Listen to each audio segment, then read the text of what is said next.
On high mountain slopes, among sharp rocks and steep cliffs, lives a large beast whose mass reaches 300 kilograms. By weight, this is comparable to a full-grown bull. Normally, such a mass makes staying on a steep slope almost impossible. Even relatively small hoofed animals sometimes struggle to find a foothold on such terrain. However, this beast confidently moves across sheer rocky crags as if its own weight is no bother at all. The animal's appearance is no less amazing than its ability to cling to rocks.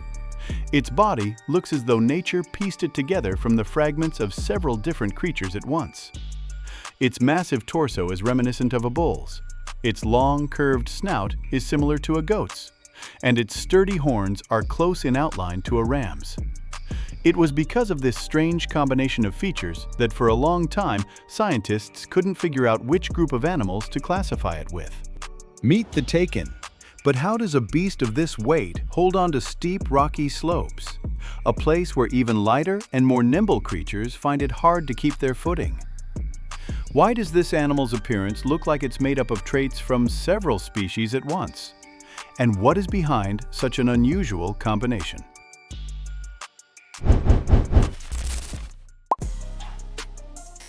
For European science, the takin remained just a vague rumor for many years from distant mountain regions. This beast was known only through the stories of local people and from the rare dried skins and skulls that from time to time fell into the hands of researchers. Based on just bones and skins, it was extremely difficult to get an idea of what the animal looked like in real life and how it behaved in the wild. Different specimens were noticeably different from one another in size and coloration, which only added to the confusion in the already scarce information. Not a single European zoologist had ever seen a live takin with their own eyes. All they could do was speculate, relying on conflicting information that came from the hard-to-reach Himalayan regions through second-hand and third-hand accounts. A good deal of time would pass before one of the researchers would finally encounter a takin alive in its native mountains. And this moment would become a turning point in the history of studying this beast. The takin's body is large and heavy, shorter and stockier than most other mountain ungulates. It has a broad chest, a powerful back, and thick, sturdy legs, capable of supporting its entire body weight on uneven and unstable ground. The animal's head is elongated, with a convex, humped snout that resembles a goat's. Its nose is broad and fleshy, and the upper lip hangs slightly over the lower jaw, giving its face a heavy and somewhat sullen expression. Its horns are set close together at the base, then they spread out to the sides and curve backward, mimicking the shape of a ram's horns. At the root, they are wide and ridged, but toward the tips, they narrow noticeably and become smoother. A takin's fur is dense and coarse. It reliably protects the animal from frost and piercing winds in the highlands. The coloration can vary significantly among individuals, from dark brown and almost black to a light beige color. The fur of some animals also has a characteristic golden sheen. A takin's body mass can reach 300 kilograms. To put that in perspective, an adult reindeer weighs 2 and sometimes even 3 times less. In this respect, the takin clearly stands out among the herbivorous inhabitants of mountain regions, where animals of such weight are extremely rare. When it comes to body mass, the takin is closer to a large brown bear than to most of the hoofed animals that share the mountain slopes with it. This substantial weight provides the animal with extra warmth and the energy reserves needed to survive harsh winters at high altitudes. At the same time, its large and heavy body presents a tough challenge for the takin on rocky terrain. It's pretty hard to support that kind of weight on a steep, stony slope or scree, while it's much easier for lighter and more nimble animals to find their footing there. The takin lives in the eastern part of the Himalayan mountain range, on the territories of modern-day China, India, Myanmar, and Bhutan. The animals stick to steep, forested, and rocky slopes at high altitudes, where dense thickets are right next to open scree and rock outcroppings. This kind of hard-to-reach terrain isn't a problem for the takin. In fact, it serves as reliable protection. Steep slopes, dense forests, and jumbles of boulders make the path difficult for large predators, and it's much easier for the animal to get away from danger, where sneaking up on it is almost impossible. Of course, there are predators in these mountains, but encounters with them don't happen often. The takin relies first and foremost on the inaccessibility of its territory, and not on escaping a potential threat by making a quick getaway. In the mountains, dense bamboo thickets become a real barrier for many large herbivores. The thick stalks grow so close together that it's incredibly hard to get straight through them, so most animals choose to go around, wasting precious time and energy. The takin, however, handles a situation like this completely differently. Its massive body and powerful build allow it to just barrel right through the dense bamboo thickets, pushing the stalks apart with its sheer weight in places where other animals have to find a way around. This ability gives the takin access to feeding grounds that more lightweight and slender-hoofed animals simply can't reach directly. For the takin, the dense bamboo jungle becomes not an obstacle, but a source of food and a safe shelter, all at once. The secret to the takin's stability on steep, rocky slopes isn't its muscle strength or its careful steps, but the unique structure of its legs. The way this beast's hooves are designed allows it to do what seems, at first glance, physically impossible for an animal of its size and weight. The takin's hooves are wide and cloven, and each half can spread apart slightly under the animal's weight. This increases the surface area of its footing on the rock, and the weight is distributed more evenly than it is for hoofed animals with narrower and more rigid hooves. Above its main hoof, the takin has an additional horny spur, located a little higher up and toward the back. When going down a steep slope or planting its foot on an uneven rock, this spur makes contact with the surface and grips the slightest irregularities and cracks, where a smooth hoof would just slide right off. It is the combination of the wide, cloven hoof and the additional gripping spur that gives the takin a secure footing, where a lighter but less adapted animal would risk falling. In this situation, the animal's body weight works for it, not against it, pressing the hoof more tightly against the rock's surface. Besides the structure of its hooves, the takin's stability is also provided by the very shape of its body. The animal's neck is short and powerful, its shoulders are broad, and its torso is low-slung, with a center of gravity that is low to the ground. A build like this acts as a natural counterbalance. The lower the body's center of gravity, the harder it is for the animal to lose its balance on an uneven, sloping surface, even if a rock suddenly crumbles or a loose scree shifts underfoot. A lighter and more slender body with a high center of gravity would lose its stability much more quickly under similar conditions.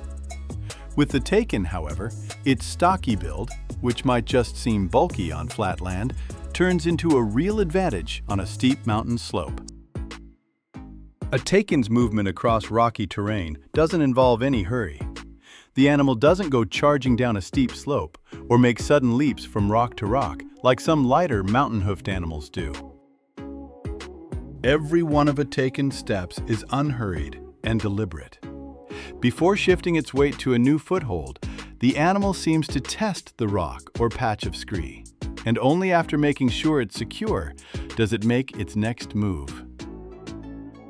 This kind of measured pace significantly reduces the chance of a mistake on the uneven terrain. Where speed would only increase the odds of losing its footing, the takin's calm and precise gait allows it to navigate difficult parts of the slope without sudden movements or unnecessary risk. During the warmer months, takins regularly visit mud puddles and small bodies of water in the mountains. The animals spend a long time wallowing in the mud and smearing it all over their bodies, covering their fur and skin with a thick layer. This behavior helps the takin solve two problems at once. The layer of dried mud protects its skin from the bites of blood-sucking insects, which become especially numerous in the mountain forests during the summer.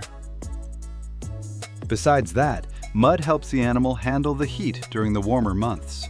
As it dries on its body, it creates a sort of natural cooling layer that reduces skin heating under direct sunlight. The takin has a relative among living animals today, and a pretty close one based on scientific classification. Just by looking at a takin's appearance, it is almost impossible to guess what that animal is. Takins live in groups. However, the size and makeup of these groups change throughout the year. In the winter, the animals more often stick to small companies of a few individuals, and sometimes they are even all alone. When summer arrives, the picture changes. Takins gather into much larger herds, which can include several dozen animals, grazing and roaming together across the same mountain slopes. These seasonal migrations determine not only the size of the groups, but also the altitude where the animals stay. In the winter, the herds move down into the forested mountain zones, where the snow cover is thinner and finding food is much easier.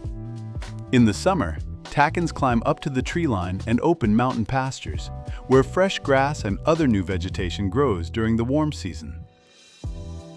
In the mountainous areas inhabited by takins, natural mineral springs with a high salt content are pretty common. For an animal that feeds mostly on plants, this kind of salt is an invaluable resource that is incredibly hard to get from its normal diet. Takins have a good memory for the location of these springs and will purposely travel to them from far away from time to time, often covering very long distances over difficult mountain terrain. After reaching a mineral spring, the animals will often linger nearby for several days. A herd can stay in one spot for a long time, taking turns approaching the spring, and only then will it resume its usual treks along the slopes. The takin's diet is quite diverse. These animals are known to eat more than 100 species of plants that grow in mountain forests and on open slopes during different seasons of the year. The core of their summer diet is made up of bamboo leaves, young shoots, and grass. A takin grazes on plants on the move, traveling along the slope and picking out the most appealing patches of vegetation to eat along the way. During the winter, when most of the vegetation is buried under snow, the animal's diet changes substantially. Takins switch to tougher food, young shoots, and the bark of shrubs that remain accessible even in the severe cold. Sometimes, a takin isn't tall enough to reach the foliage on the high branches of a shrub or tree while standing on all four legs. In a situation like this, the animal resorts to the same technique that some other large hoofed animals use. The takin stands up on its hind legs, bracing its front hooves against the trunk or branches, and stretches its neck as high as it can. In this position, the animal is able to reach foliage several meters above the ground. For a creature that looks so heavy and stocky, such a pose is completely unexpected.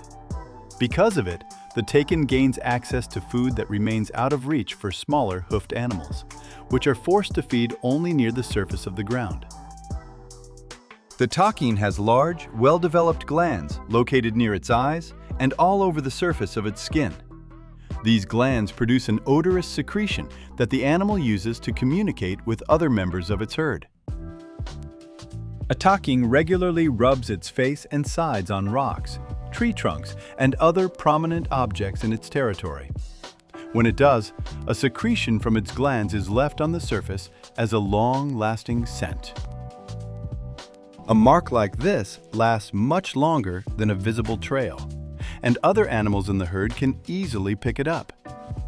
This method of communicating through scent allows takins to pass along information about their presence on the slope, even without running into each other in person. The takin has another physiological trait related to its skin. This animal has almost no sweat glands, which is how most mammals cool their bodies by evaporating moisture. A takin's skin produces a special, oily substance that evenly coats its fur in a thin, protective layer. It acts like a natural water-repellent film and reliably protects the animal's body from getting wet. This trait proves to be extremely important during the long mountain rains that are typical for the eastern slopes of the Himalayas. While ordinary wet fur quickly loses its insulating properties, a takin's coat, thanks to this oily film, stays significantly drier for a much longer time. The takin's massive snout is more than just a distinctive feature of its appearance. Inside it are large nasal sinuses, which play a crucial role in the animal's life at high altitudes. The mountain air at such altitudes is very cold, and breathing it in directly would put serious strain on the respiratory system. The takin's large nasal sinuses lengthen the path the air travels before reaching the lower parts of the respiratory tract. Because of this, the freezing air has a chance to warm up partially inside the snout before it reaches the lungs. This kind of structure reduces the strain on the body and allows the takin to tolerate the cold and thin mountain air without excessive heat loss. When danger arises, a takin doesn't just stay quiet. The animal makes a sharp and short sound, like a cough, and it's loud enough for all the other members of the herd nearby to hear it. This signal serves as a warning. Upon hearing it, the other takins are immediately on alert and can react to a potential threat, even if they haven't spotted it themselves yet. A warning system like this is especially important in the challenging mountain terrain, where dense thickets and an uneven landscape often limit visibility, and it is not always possible to spot danger visually in time. Unlike most other hoofed animals, both male and female takins have horns. Structurally, the horns of both sexes are the same, although the male's horns are typically a little more massive. At the base, the horns are ridged and thick, and they gradually become smoother and more pointed toward the tips. On large individuals, the length of the horns can exceed 20 inches. The main purpose of these horns is not for protection against predators, but to show status within the herd. Animals with larger and more impressive horns hold a higher rank among their peers, and this is often established without any direct clashes. In appearance, the takin looks like a bull with its massive body and heavy head. However, based on scientific classification, it is much more closely related to completely different animals, and this relationship can surprise even those who are well-versed in the world of hoofed animals. The takin's closest living relative is recognized as the muskox, a large, shaggy animal that lives in the Arctic latitudes amid the snow and ice of North America and Greenland. At first glance, such a relationship seems surprising, since the takin lives in the mountain forests of the Himalayas, whereas the muskox, on the contrary, is adapted to life on the open, snow-covered tundra. And what's more, these two animals don't look very much alike. Meanwhile, according to scientific classification, the takin itself belongs to a group that includes sheep and goats, and not bulls at all, despite its massive bull-like physique. This makes its relationship with true bulls much more distant than one might assume from its appearance. A takin calf is born after a gestation period of about 8 months. As a rule, the female gives birth to one calf, and the birth takes place in a secluded, convenient spot within the herd's territory. Within the very first days of its life, the calf confidently follows its mother. Despite its very young age, it navigates the same difficult, rocky terrain that the adults walk on with no trouble at all. This kind of early independence is essential for survival in mountain conditions, since a herd can't stay put in one safe spot for too long. The calf quickly starts copying its mother and the other adults, learning their way of moving across rocks and scree. The first takin hides and skulls made their way to European scientists back in the mid-19th century. These discoveries became the sole basis for science to provide any kind of description of this animal whatsoever. It wasn't until almost 60 years after the first specimens appeared in scientific collections that a European researcher actually saw a live takin in its native mountains. During this entire time, scientists had to piece together an understanding of the animal, using literally just bones, hides, and fragmented reports, without a single direct observation of a takin in the wild. This long of a gap between the first discoveries and a live sighting was unusual, even for 19th century science, a time when descriptions based on incomplete specimens still happened. For the takin, this time frame proved to be particularly significant, even by the standards of large mammal research. Even today, more than a century after the first live encounter, the takin remains one of the least studied large mammals. The reason is the same as it was a century and a half ago: the inaccessibility of the mountain regions where this animal lives.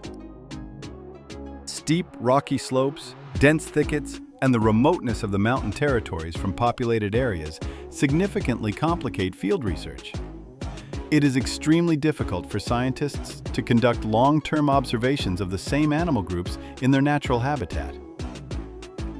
For this reason, to this day, considerably less information has been gathered about the takin's exact population numbers, their behavior, and their movement patterns than about most other large-hoofed animals on the planet, including those animals that live in areas far more accessible to scientists.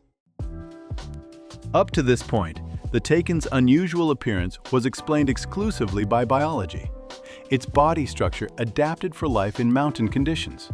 However, for the people who have lived near these mountains for centuries, its strange appearance has a completely different explanation. Among one of the Himalayan peoples, the takin holds a special place, one that goes far beyond the role of an ordinary wild animal. Here, it is revered as a creature inextricably linked to local spiritual beliefs.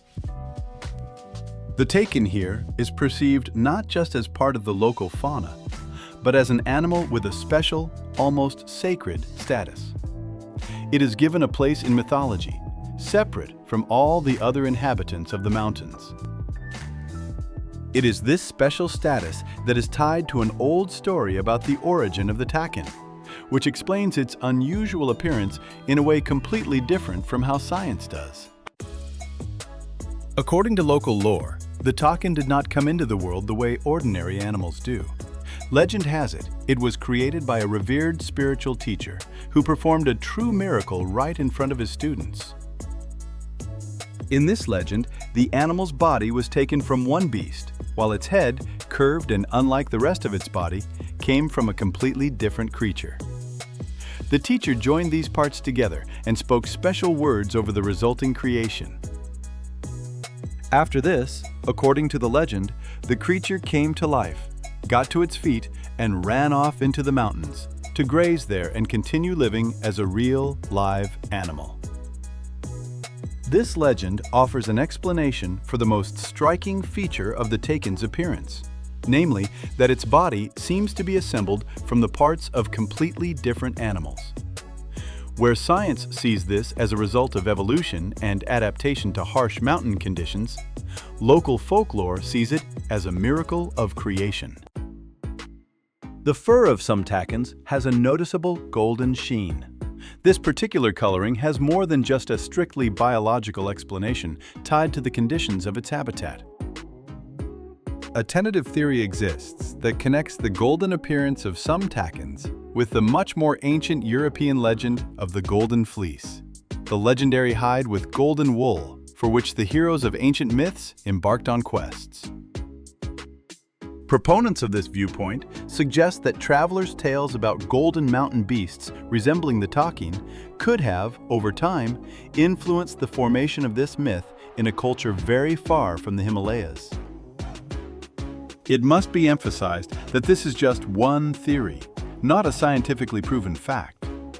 No direct historical link between the takin and the myth of the Golden Fleece has ever been definitively established. Yet the similarity in certain details remains an interesting coincidence. Despite the inaccessibility of the takin's remote mountain habitat, the modern world poses new threats to this animal. In some areas, takins are still hunted for their meat and horns, even though the practice has long been restricted by law. Another danger is the gradual destruction of the mountain forests, which provide the takin with both shelter and a food source. The combination of these factors has resulted in the takin now being considered a vulnerable species in need of protection.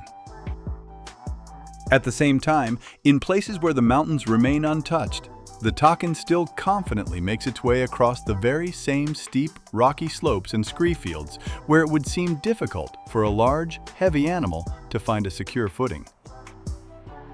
This animal, whose body looks like it's pieced together from parts of completely different creatures, is actually perfectly adapted to living in some of the harshest mountain environments on our planet. And it handles them far more successfully than you might expect from its bizarre appearance.